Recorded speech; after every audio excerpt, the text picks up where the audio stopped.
बिस्मिल्लाहिर्रहमानिर्रहीम, अस्सलाम वालेकुम। मैं इब्रार अहमद महर एडवोकेट उम्मीद करता हूं कि आप सब खैरियत से होंगे।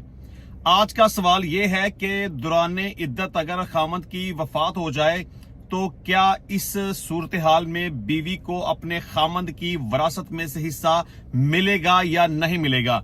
मतलब कि खामद अगर अपनी बीवी को डाइवोर्स कर दे और इद्दत का दुरानिया पूरा होने से पहले पहले खामद की वफात हो जाए तो इस सूरत हाल में क्या वो औरत अपने खामद की मुतलका कहलाएगी या बेवा कहलाएगी।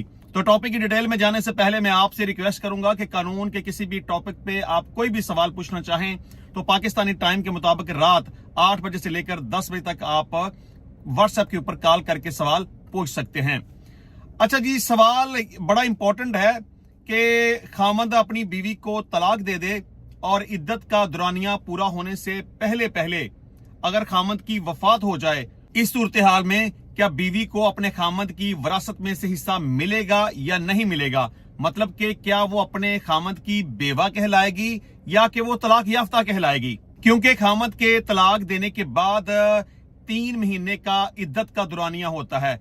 इस 3 माह के दौरान अगर मियां और बीवी आपस में रजू करना चाहें तो कर सकते हैं, लेकिन अगर इस मखसूस टाइम के अंदर वो आपस में राब्ता नहीं करते, रजू नहीं करते, 3 महीने का वक्त गुजर जाता है तो तलाक वाकया हो जाती है। अब अगर तलाक देने के बाद इद्दत का पीरियड पूरा होने से पहले पहले खामद की वफात हो जाती है तो इस सूरत हाल में चूंकि तलाक वाकया नहीं हुई, क्योंकि तलाक तो मुकम्मल उस वक्त होगी जब 3 महीने का वक्त गुजर जाएगा, तलाक मुकम्मल हो जाएगी, क्योंकि उस वक्त तक रजू करने का टाइम मौजूद होता है।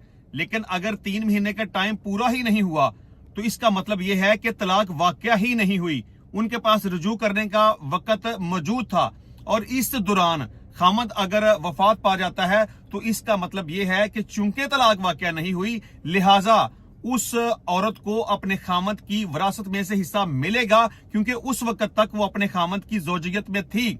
वो मुतलका नहीं कहलाएगी, वो तलाक याफ्ता नहीं कहलाएगी, वो अपने खामद की बेवा कहलाएगी।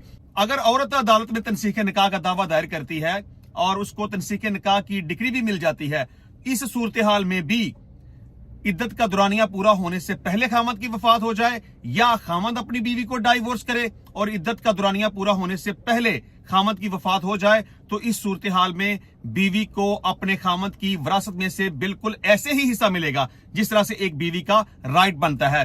क्योंकि इद्दत का दुरानिया पूरा होने से पहले तक वो अपने खामद की ज़ौजियत में होती है और उसकी मुतलका नहीं होती, तलाक याफ्ता नहीं होती, वो बेवा होती है, लिहाजा बीवी को अपने खामद की विरासत में से हिस्सा मिलेगा। इंशाल्लाह मिलते हैं नेक्स्ट टाइम नई वीडियो में नए टॉपिक के साथ। तब तक के लिए इजाजत दीजिए। अल्लाह हाफिज।